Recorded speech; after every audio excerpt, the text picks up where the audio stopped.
We are going to be talking about exponential functions, and one of the things that you need to make sure you do is go to Useful Tools in Google Classroom and click on the Desmos Testing Calculator.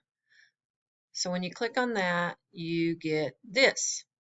So, for instance, if I'm having you type an exponential function of y equals 2 raised to the x. Now, if you just go 2x, it's going to make a linear function. We do not want a linear function. We are working with exponentials. So I want to raise it. So that's the caret figure that's above the 6. So you have to go Shift 6, and that will raise up whatever you're typing in. Okay, so now you can see I have a curve. This is exponential, and this is called growth because from the lower left, it's rising as you go to the right. If I type in y equals, let's say, 0.25, so that's less than 1, and then I go raised to the x, you get a decay equation. So that is decaying, that is going down. Both of these exponential functions have a y-intercept at 1. So they're both crossing the y-axis at 1. Now, I really want to talk about, so I'm going to take this one off. I really want to focus on an asymptote. So an asymptote, so here's the word I'm saying. asymptote. So that's an asymptote, okay? An asymptote is an imaginary line where the graph, it's curving and it's getting very, very, very close to it, and it really looks like it's touching it, but it's not. The way I know it's not is I can slide the graph this way, and look, it looks like it's touching it, but if I zoom in closer and closer and closer, you can see that it's not. And as I slide this way, it does look like it's getting closer to it, but you can see that little line. But if I zoom in, you can see that it's not touching it. So I could keep doing this all day. This graph is never going to touch this line, even though when I pull back, it looks like it is.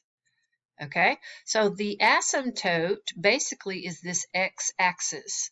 But if I want to write the x-axis as an equation, the equation for the x-axis is y equals 0.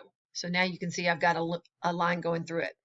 I can come over here to Desmos, and I can make that a dotted line. So I'm going to make it dotted just to show you that is my asymptote. Okay, so the exponential function is getting closer and closer and closer to it, and even though it looks like it's touching it, you know it's not, because again, zoom in and look. It is not ever touching it. So the other equation, let's go back to it. So I'm going to get off of that one and go back and put in the y equals 0.25 raised to the x. Whoops, see what I did? That is linear, that is not exponential. So raised to the x.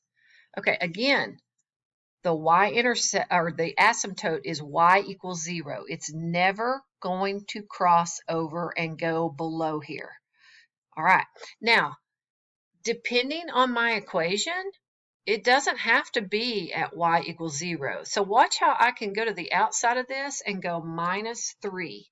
And now notice how this has dropped. So look, my asymptote is down here now at y equals -3. So if I want to have a little imaginary graph there, I can. So I can go type in y equals -3. You could do that same thing where you get closer and closer and closer to it and just keep on going in, and you can see that. So see, this is black. So over here when I see that's black, that's my equation. This black line is never going to touch this red line, okay? Because this is the asymptote, y equals -3. Now, why do I need that? Well, for one thing, if you're having to do domain and range is where is this graph going as far as your x's go, and where is this graph going as far as your y's go? if I know where the asymptote is, I know that this graph only exists above this line. So my range is y is greater than -3, okay?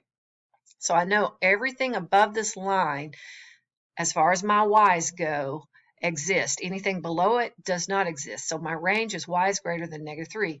But let me tell you this, your domain for any exponential will always be all numbers, all real numbers. It's going to be from positive infinity to negative infinity. Okay?